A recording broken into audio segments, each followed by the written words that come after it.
Welcome to the Explainer. So today we're tackling a really fascinating question. How on earth did a nation with such deep Buddhist roots, a philosophy that often shuns worldly things, end up becoming one of the world's biggest capitalist powerhouses? I mean, it's a huge paradox when you think about it, right? It's sitting right there at the heart of modern Japan. You've got this serene, often world-rejecting philosophy of Buddhism on one side, and on the other, you have the relentless world-shaping force of its economy. So, how do those two things even coexist? And the contrast, it's pretty stark. Traditional Buddhism, for the most part, sees worldly stuff and materialism as a total distraction from the path to enlightenment. But then you have post-war Japan, which became famous for its tireless, almost legendary economic animal work culture. I mean, on the surface, these two things seem like they're from different planets. And our sources are really clear on this point. All across Asia, this idea of finding spiritual meaning in your job, it just wasn't a thing. In fact, economic activity was usually seen as something you had to rise above, not dive into. So where did Japan's incredible work ethic actually come from? Okay, so to really get a handle on Japan's unique path, it helps to first take a quick look at the Western model. It gives us a really important blueprint for how a religious idea can end up fueling an entire economy. So in the West, you had this very specific religious ethic that basically provided the moral and psychological rocket fuel for economic growth. Work wasn't just about making a living, it was a divine calling, a duty. So the big question is, what was Japan's equivalent? If it wasn't traditional Buddhism, then what was it? Well, the answer, it turns out, lies with one man, a pretty radical Zen monk from the 17th century. He's the guy who basically laid the ideological foundation for what would become modern Japanese capitalism. The sources actually call what he did a Copernican revolution. And honestly, that's not an exaggeration. He didn't just mess around with a few existing ideas. No, he flipped the entire Buddhist worldview on its head.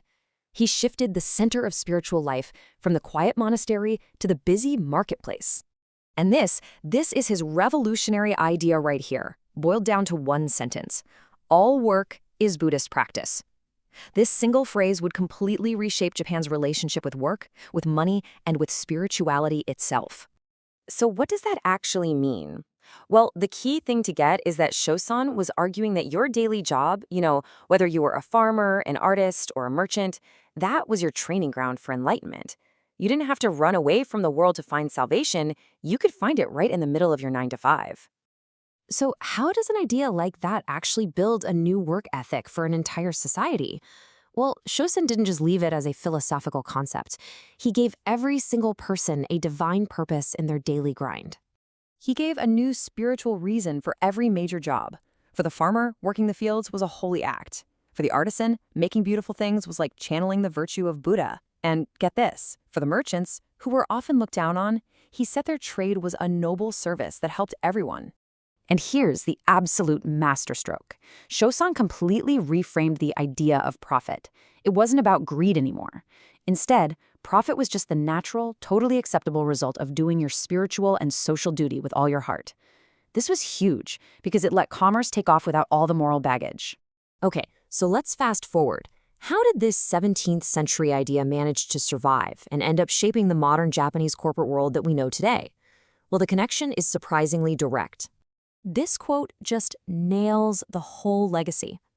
The author, Yamamoto Shichihei, is basically saying that the very same spirit of disciplined, collective, purpose-driven work that Shosan championed, well, it lives on today in the boardrooms and on the trading floors of Japan's biggest corporations.